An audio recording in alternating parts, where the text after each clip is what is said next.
புதிதாக கொண்டுவரப்படவுள்ள பயங்கரவாத எதிர்ப்பு சட்டத்திற்கான சட்டமூலத்தில் நெகிழ்ச்சித்தன்மை இருப்பது போன்று கண்டுபிடிக்கப்பட்டாலும் கடுமையான பிரிவுகள் உள்ளீர்க்கப்பட்டுள்ளதாக ஜனாதிபதி சட்டத்தரணி KV தவராஜா தெரிவித்துள்ளார். செவியொன்றிலேயே அவர் இந்த விடயங்களை குறிப்பிட்டுள்ளார். இதுகுறித்து தொடர்ந்து கருத்து வெளியிட்ட அவர், அனுபவமும் பின்னணியும் இலங்கையில் பயங்கரவாத தடுப்புச் சட்டம் தொடர்பான பெரும்பாலான விமர்சனங்கள் மிக நியாயமானவாகவே அந்த சட்டத்தின் உள்ளடக்கங்கள் சர்வதேச மறைமுகங்கள் நியமங்களோடு அதன் ஒவ்வாத்தன்மை மற்றும் அமலாக்கலில் அதன் துஷ்பிரயோகம் ஆகியவற்றின் அமைக்கப்படுத்தியிருக்கின்றன. எனினும் அத்தகைய கடுமையான சட்டம் தற்போது விரைவில் நிரந்தரமாக நடைமுறையில் உள்ளது. இந்த சட்டம் 1979 ஜூலை 19 ஒரே நாளில் எந்த நோக்கத்திற்காக சட்டமாக கொண்டு வரப்பட்டதோ அந்த நோக்கம் முடிவடைந்துவிட்டது. அதேவேளை அரசாங்கம் அறிவித்து 10 வருடங்கள் நெருங்கியுள்ள நிலையில் 1979 48 இலக்க பயங்கரவாத தடுப்புச் சட்டத்தை ரத்து செய்து சர்வதேசத்தில் காணப்படுகின்ற பயங்கரவாத அச்சுறுத்தல்களுக்குள் இலங்கையும் இருக்கலாம். அதற்கு முன்னேற்றப்பாடாக நடவடிக்கை எடுக்கும் போர்வையில் தற்போது பயங்கரவாத எதிர்ப்பு சட்டம் முன்மொழியப்பட்டுள்ளது. அதற்கமைய பயங்கரவாத எதிர்ப்பு சட்டத்திற்கான ஏற்பாடுகள் கொண்ட சட்டம் மூலம் 1972 குற்றவியல் நீதி ஆணைக்குழுக்கள் சட்டம், 1972 செலவாணி கட்டுப்பாட்டு சட்ட திருத்தம், 1978 தமிழீழ விடுதலை புலிகள் இயக்கம் மற்றும் 1979 48 இலக்க பயங்கரவாத தடுப்புச் சட்டம், 2007 56 இலக்க குடியியல் மற்றும் அரசியல் உரிமைகள் மீதான சர்வதேச உடன்பாட்டொழுக்க சட்டங்களில் காணப்பட்ட ஒத்த ஏற்பாடுகளின் முக்கிய சில அம்சங்கள் உள்ளடக்கி வரையப்பட்டுள்ளது. இந்த பயங்கரவாத எதிர்ப்பு சட்டம் மூலம் அரசாங்கத்தினால் 2018 அக்டோபர் 9 பாராளுமன்றத்தில் சமர்ப்பிக்கப்பட்டது. அதன் பின்னர் சட்டங்களை நீதித்துறை மீளாய்வு செய்வது என்பது அரசியலமைப்பின் மேலாண்மையை பாதுகாக்கும் ஒரு பொறுமைக்கு அமைவாக பயங்கரவாத எதிர்ப்பு சட்டம் மூலம் அரசியலமைப்புக்கு இணையாக உள்ளதா என்பதனை உறுதிப்படுத்த உயர் நீதிமன்றத்துக்கு அனுப்பப்பட்ட நீதித்துறையினால் மீளாய்வு செய்யப்படுகிறது. முன்னேற்றங்கள், குற்ற ஒப்புதலின் ஏற்றுக்கொள்ளல் தன்மை மற்றும் தடுத்து வைத்தல், ஆணைக்குழுக்களுக்கு எதிரான மேன்முறையீடுகள் மீதான கட்டுப்பாடு முதலியவை இந்த சட்ட மூலத்தின் சட்ட ஏற்பாட்டு பல்லிணக்கங்களில் மனித உரிமை மொழிநடை மூலமாக இலகுபடுத்தப்பட்டிருப்பதாகவும் மாற்றியமைக்கப்பட்டிருப்பதாகவும் நாம் உணர வைக்கப்படுகின்றோம். எனினும் ஒரு நீதவான் தவிர்ந்த வேறு அதிகாரிகளுக்கு குற்ற ஒப்புதல் வழங்குதல் இல்லாதிருப்பது, கைதிகளை மனித உரிமைகள் ஆணைக்குழுவினர் சென்று பார்ப்பதற்கான வாய்ப்பு உள்ளமை, நீதவானினால் விடுக்கப்படும் தடுத்து வைத்தலுக்கான ஓர் இடைக்கால உத்தரவிற்கு எதிரான மேன்முறையில் செய்வதற்கான உரிமை ஆகியன இந்த சட்டமூலத்தில் சிறந்த அம்சங்களாக கொள்ள முடியும். இலக்காவோர் பயங்கரவாத எதிர்ப்பு சட்டம் அமலாகின்ற போது ஒரு போலீஸ் உத்தியோகத்தரின் அல்லது ஆயுதப்படை உறுப்பினர் ஒருவரின் தட்டுறுப்பில் எந்த ஒரு பிரஜையும் ஒரு பயங்கரவாதி என்று கருத முடியும். மேலும் அமைச்சரின் விருப்பப்படி எந்த ஒரு நிறுவனமும் பயங்கரவாத அமைப்பாக தடை செய்யப்பட முடியும். எழுதுதல், எதிர்ப்பு தெரிவித்தல், பொது இடங்களை சென்றடைதல், சக பிரஜைகளுடன் நட்பு கொள்ளல் மற்றும் நம்புதல் என்ற இவை அனைத்தும் பயங்கரவாத செயல்களாக கருதப்படலாம்.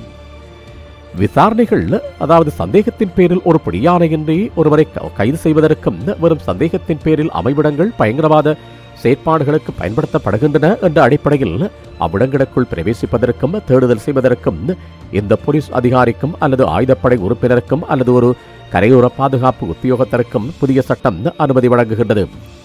இதனால் அதிகார துஷ்பிரயோகத்தை கட்டுப்படுத்துவதற்கு இருக்க வேண்டிய பாதுகாப்பு தற்போதைய வடிவத்தில், அதாவது விருப்பத்தெளிவாக காணப்படுகிறது.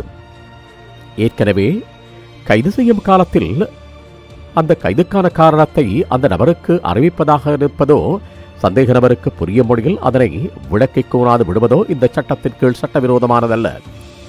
ஒரு பெண் சந்தேக நபரை ஆண் போலீஸ் உயரதிகாரி ஒருவர் உத்தியோகத்தர் ஒருவர் கைது செய்வதும் சட்டவிரோதமானதாக இருக்காது.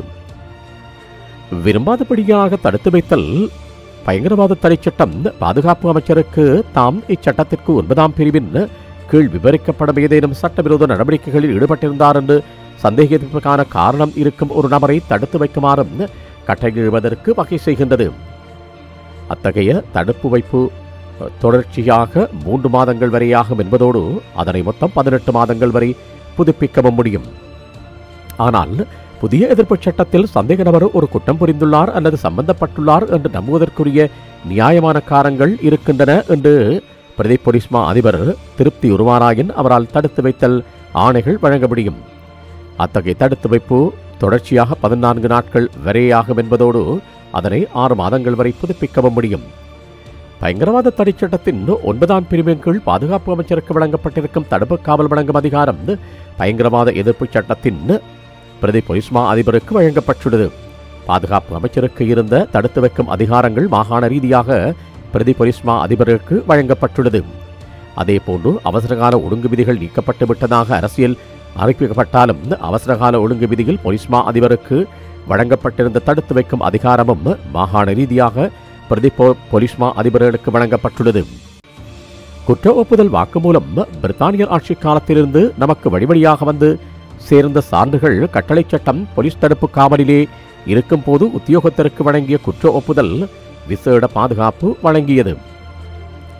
அத்தகைய குற்ற ஒப்புதல்கள் ஒரு நீதவான் முன்னிலையில் வழங்கப்பட்டிருந்தாலே ஒழிய அவை சான்றுகளாக சேர்த்துக் கொள்ளப்படாது விட்டன. ஆனால் இந்த சட்டம் மூலம் அந்த பாதுகாப்பை நீக்கி ஒரு குற்ற ஒப்புதல் ஏற்றுக்கொள்ளத்தக்கதாக இருக்க வேண்டுமெனில் அது உதவி போலீஸ் அத்தியட்சகர் பதவிக்கு குறையாத பதவி வகிக்கும் ஒரு உத்தியோகத்தர் முன்னிலையில் வழங்கப்பட்டிருக்க வேண்டும் என்று ஏற்பாடு செய்தது. மேலும் இந்த சட்டம் மூலம் ஏற்பாட்டின் பிரகாரம் நீதவான் முன்னிலையில் குற்ற ஒப்புதல் வாக்குமூலம் பதியப்பட வேண்டும். ஆனால் நீதவான் முன்னர் ஒப்புதல் வாக்குமூலத்தினை பதிவு செய்ய கைதியை அழைத்து போவது கைதியை கைது செய்து தடுத்து வைத்து விசாரணை செய்த போலீசாரேயாகும் என்பதுடன் குற்ற ஒப்புதல் வாக்குமூலம் பதியப்பட்ட பின்னர் மீண்டும் போலீஸ் காவலுக்கே கைதி கொண்டு செல்லப்படுகின்றார். சித்திரவதை போலீசாரின் சித்திரவதையினால் கண்ணுக்கு புலனாகும் காயங்களின் அறிகுறிகள் ஒரு நபரை பார்வையிடுவதற்கும் சந்தேக நபரை சட்ட மருத்துவ வைத்திய அதிகாரிகளிடம் அனுப்பி வைப்பதற்கும் போலீசிலே பொறுப்பதிகாரிகளுக்கு அதிகாரம் வழங்குகின்றமையானது யதார்த்த நிலைமைகளை இந்த சட்டம் மறந்துவிட்டதாகவே தோன்றுகின்றது. மேலும் வேறு வகையில் கூறுவதாயின் பாதிக்கப்பட்டவர் காயமடைந்துள்ளாரா என்பதனை தீர்மானிப்பதற்கு சித்திரவதை புரிவோருக்கு இந்த சட்டம் அதிகாரம் அளிக்கின்றது. நீதவானுக்கு அதிகாரம் இல்லை என்று சட்டமூலத்தில் ஒரு தடுத்து வைத்தல் ஆணையை பற்றி கேள்வி எழுப்புவதற்கு நீதவானுக்கு அதிகாரம் இல்லை என்பதோடு சமர்ப்பிக்கப்பட்ட ஆணைக்கு செல்லும் வழங்கிய மாத்திரமே அவர் செய்ய முடியும். கைதியின் தன்மையை சுயாதீனமாக மதிப்பிட்டு கைதிக்கான காரணம் அற்பமானது என்று நீதவான் கருதினாலும் ஒரு நபரை தடுப்பு காவலில் இருந்து விடுவிப்பதற்கான அதிகாரம் அவருக்கு வழங்கப்படவில்லை. மேலும் ஒரு நபர் சித்திரவதைப்பட்டுள்ளார் என்று நீதவான் கண்டால் அந்த நபரை விடுதலை செய்வதற்கு நீதவானுக்கு அதிகாரம் இல்லை என்பதோடு சிகிச்சையின் பின்னர் அந்த நபரை மீண்டும் விளக்கமறியலுக்கு அனுப்ப தலைப்பட்டுள்ளார். ஜனாதிபதிக்கான கட்டுப்பாடு நீக்கம் எமது அரசியலமைப்பில் பொதுமக்கள் பாதுகாப்பு கட்டளை சட்டம் அவசரகால நிலைமைகளுக்கான ஏற்பாடுகளை வழங்குவதோடு அத்தகைய நிலைகளை கட்டுப்படுத்த ஜனாதிபதிக்கு பெருமளவு அதிகாரங்களையும் வழங்குகின்றது. எனினும் பிரகடனப்படுத்தப்பட்ட ஏதோ ஒரு அவசரகால நிலை ஒவ்வொரு மாதமும் பாராளுமன்றத்தினால் அங்கீகரிக்கப்பட வேண்டியிருப்பதனால் ஜனாதிபதியின் அதிகாரத்தை கட்டிப்படுத்தி வைப்பதற்கு ஏற்பாடு செய்யப்பட்டிருக்கின்றது. அவ்வாறு இருக்கையில் பயங்கரவாத எதிர்ப்பு சட்டம் இந்த கட்டுப்பாட்டை நீக்கி நாட்டு பிரஜைகளை அரச அடக்குமுறைக்கு உள்ளாக்குவதாக உள்ளது. மேலும் 2007ஆம் ஆண்டின் 56வது இலக்க குற்றவியல் மற்றும் அரசியல் உரிமைகள் மீதான சர்வதேச உடன்பாட்டு கொள்கை சட்டம் போன்ற கடுமையான சட்டங்கள் நடைமுறையில் இருக்கும் போது தேர்தல் பிடியாணையின்றி கைது செய்தல், தடுத்து வைத்து விசாரணை செய்தல் மற்றும் கண்காணித்தல் ஆகிய விடயங்களில் போலீசாருக்கும் இராணுவத்தினருக்கும் பரந்தளவிலான அதிகாரங்கள் இந்த சட்டம் மூலம் வழங்குவதானது ஜனநாயக பரப்பை சுருக்கி வைத்து அதாவது குறுக்கலாகவே முனைகின்றது என்பதனை வெளிப்படுத்துகின்றது. அத்தியாவசிய சேவை என்ற ஒரு அரசாங்க சேவையும் ஒரு அத்தியாவசிய சேவையாக அறிவிப்பதற்கான முழுமையான தத்துணிவும் ஜனாதிபதிக்கு உண்டு. எனவே எந்த ஒரு விடயத்தினையும் ஜனாதிபதி அத்தியாவசிய சேவையாக தீர்மானித்து அதனை வர்த்தமானியில் அறிவிப்பாராயின் அப்பணிப்புரைக்கு எதிராக வீதியில் இறங்கி போராடும் பிரஜையோர் அத்தியாவசிய சேவையை தடுப்பதாகவும் அல்லது முக்கிய உட்கட்டமைப்பில் தலையிடுவதாக கருதப்பட்டு பயங்கரவாத எதிர்ப்பு சட்டத்தின் கீழ் ஒரு பயங்கரவாத குற்றத்தை புரிந்த குற்றவாளியாகவே அவர் கொள்ளப்படுவார். மௌனமும் குற்றமே பயங்கரவாத தடை சட்டத்தின் 5ஆம் பிரிவு. 5ஆம் பிரிவின்படி போலீசாருக்கு தகவல் வழங்க தவறுவராயின் அவருடைய அந்த செயல் குற்றமாக கருதப்பட்டு ஆகக்கூடிய தண்டனையாக நீதிமன்றம் 7 ஆண்டுகள் சிறை தண்டனை வழங்க முடியும். ஆனால் புதிய பயங்கரவாத எதிர்ப்பு சட்டத்தின் மூலம் 31ஆம் பிரிவில் வெறுமனே பயங்கரவாத செயல்களை புரிந்ததாக சந்தேகிக்கப்படும் ஒரு நபருக்கு அபயமளித்தலை அல்லது அவருடன் தொடர்பு வைத்திருத்தலை குற்றமாக கொள்ள முடியாது. ஒரு ஆளின் மீது சந்தேகம் கொண்டதும் பயங்கரவாத சந்தேக நபருடன் தொடர்பு கொண்டுள்ள எல்லா நபர்களுக்கும் சம்பந்தப்பட்ட நபரை சிறிது தள்ளி வைக்க வேண்டுமென்று அல்லது அதனை விட மோசமாக அவரது சந்தேகத்திற்குரிய செயற்பாடுகள் குறித்து அதிகாரிகளுக்கு அறிவிக்க வேண்டுமென்று கோருவதோடு அதன்படி செயற்பட தவறும் பிரஜைகளுக்கான தண்டனையும் விதித்துரைக்கின்றது.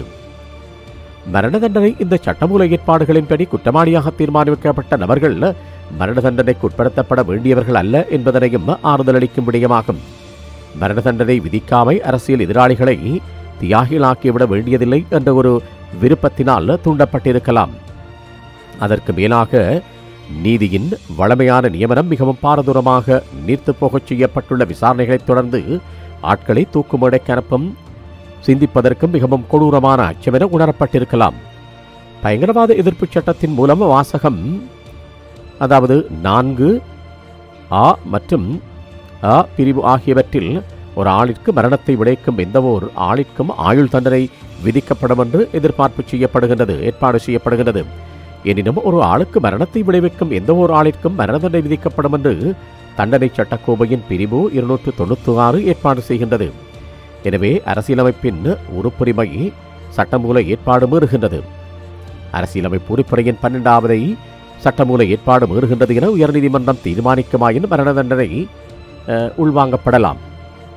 பயங்கரவாத தடைச் சட்டத்தில் தண்டனை சட்டக்கோவையின் பிரிவு 296 ஏற்பாடு உள்வாங்கப்பட்டுள்ளது.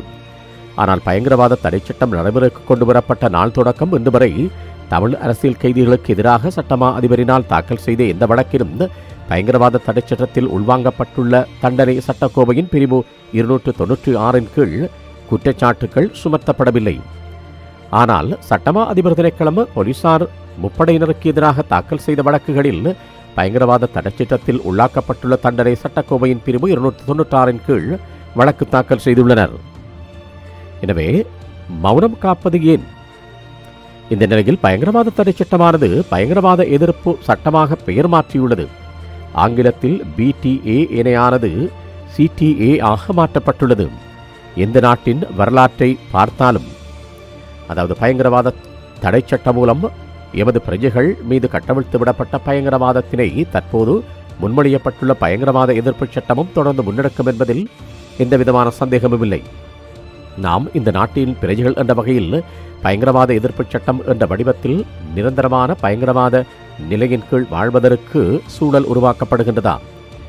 நிறைவேற்று அதிகாரிகளினால் மனம் போன போக்கில் பயங்கரவாதிகளான அடையாளப்படுத்தப்படுகின்றோமா? மோதல்கள் முடிவுற்று 10 ஆண்டுகள் ஆகின்றன நிலையில் இலங்கை பிரஜைகளின் சுதந்திரங்கள் பாதுகாக்கப்படுவதை உறுதிப்படுத்துவதற்கு பயங்கரவாத தடுப்புச் சட்டத்தை நீக்கிக் கொள்வதையும் பயங்கரவாத எதிர்ப்பு சட்ட மூலத்தை விலக்கிக் கொள்வதையும் தவிர வேறு எதுவும் ஏற்றுக்கொள்ளத்தக்கதாக அமையாது. நீதித்துறை மூளாய்வு செய்து பாராளுமன்றத்திற்கு பாரப்படுத்தும் சில திருத்தங்களுடன் சட்டமாக்கப்பட்டு எமது சட்ட புத்தகங்களினால் நிரந்தரமாக இடம் பிடித்துவிடும்.